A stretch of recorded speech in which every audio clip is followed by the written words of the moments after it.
Hello all, welcome to NK Vlogs. இன்றைக்கி நம்ம பார்க்க போகிறது குடமிளகாய் மீல் மேக்கர் கிரேவி. இதுக்கு தேவையான பொருள் 3 குடமிளகாய் கட் பண்ணி எடுத்து வச்சுருக்கேன், 4 பெரிய வெங்காயம் கட் பண்ணி எடுத்து வச்சுருக்கேன், 3 தக்காளி, இஞ்சி, பூண்டு, ட்ரை ரோஸ்ட் பண்ணுறதுக்கு வரமிளகாய், வர கொத்தமல்லி, ஒரு சின்ன பீஸ் பட்டை, 4 கிராம்பு, 1 ஸ்பூன் சோம்பு, 2 ஏலக்காய். இது இல்லாமல் மீல் மேக்கரை சுடுதண்ணியில் போட்டு பிழிஞ்சு எடுத்து வச்சுருக்கேன். நம்ம இப்போ இதை ட்ரை ரோஸ்ட் பண்ணிக்கலாம். இன்னொரு கடாயில் குடமிளகாய் போட்டு நல்லா வதக்கி எடுத்துக்கலாம். இது நல்லாவே வதங்கணும்.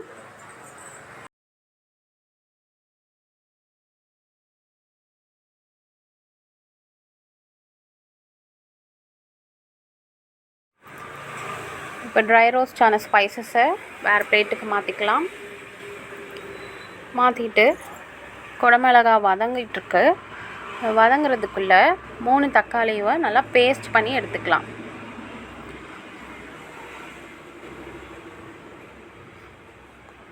குடமிளகாய் நல்லா வதங்கிடுச்சு.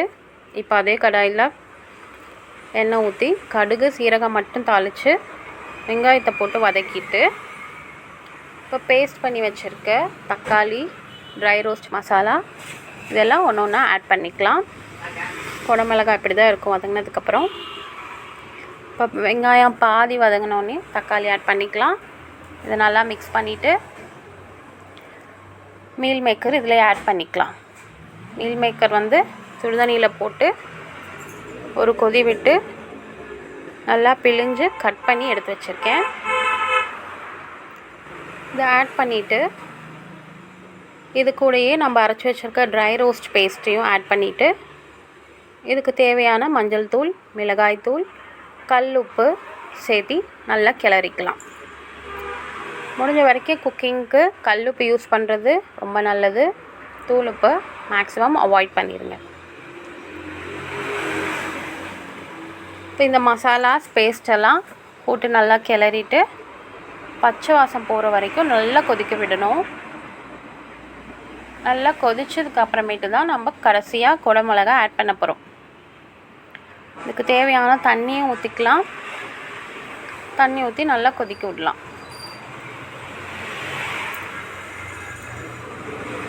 எல்லாம் ஆட் பண்ணியாச்சு. உப்பு போட்டு தண்ணி ஊற்றி கொதிக்க விட்டுடலாம். இது கொதிக்கிற கிராப்பில் நம்ம சப்பாத்திக்கு மாவு தேய்ச்சி வச்சுக்கலாம். தேய்ச்சி சைட் பை சைட் சப்பாத்தி சுட்டு எடுத்துக்கலாம். இந்த கிரேவி சப்பாத்தி, ரைஸ், தோசை எல்லாத்துக்குமே டேஸ்ட்டாக இருக்கும். ட்ரை பண்ணி பாருங்கள் கண்டிப்பாக. இதில் தேங்காய் எதுவுமே நம்ம ஆட் பண்ணல. வீட்டில் இருக்க சிம்பிள் இன்க்ரீடியன்ட்ஸ் தான். எல்லாருமே ட்ரை பண்ணி பாருங்கள், டேஸ்ட்டாக இருக்கும். கண்டிப்பாக கமெண்ட் பண்ணுங்கள்.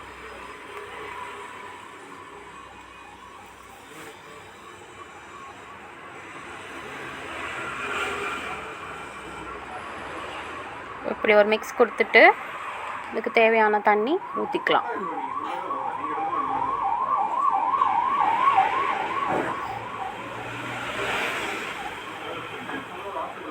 வீட்டில் இருக்க ஸ்பைசஸே தாங்கிறதுனால எல்லாருமே சிம்பிளாக ட்ரை பண்ணி பார்க்கலாம். கண்டிப்பாக இதை ட்ரை பண்ணுங்கள். குடமிளகாய் பிடிக்காதவங்க கூட இதை விரும்பி சாப்பிடுவாங்க. முக்கியமாக குழந்தைங்க.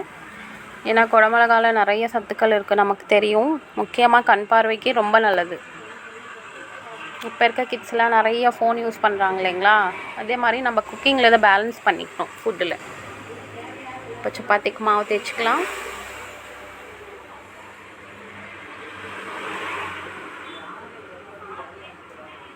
பர்ஃபெக்ட் ரவுண்ட் வரல தான், இருந்தாலும் ஓகே. மாவு தேய்ச்சி வச்சாச்சு. இப்போ தோசைக்கல்ல போட்டு எடுத்துடலாம். கிரேவி ரெடி ஆயிடுச்சு. இதில் கேப்சிகம் ஆட் பண்ணிக்கலாம். இப்போது ஆட் பண்ணி நல்லா ஒரு மிக்ஸ் கொடுத்து மேக்ஸிமம் இது 5 மினிட்ஸ் கொதிச்சா போதும். இந்த ஸ்டேஜில் நீங்கள் உப்பு சரி பார்த்து வேணும்னா ஆட் பண்ணிக்கோங்க.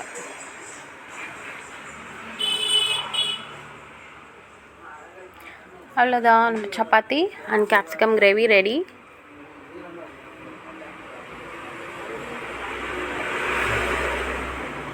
இது கண்டிப்பாக ட்ரை பண்ணி பாருங்கள்.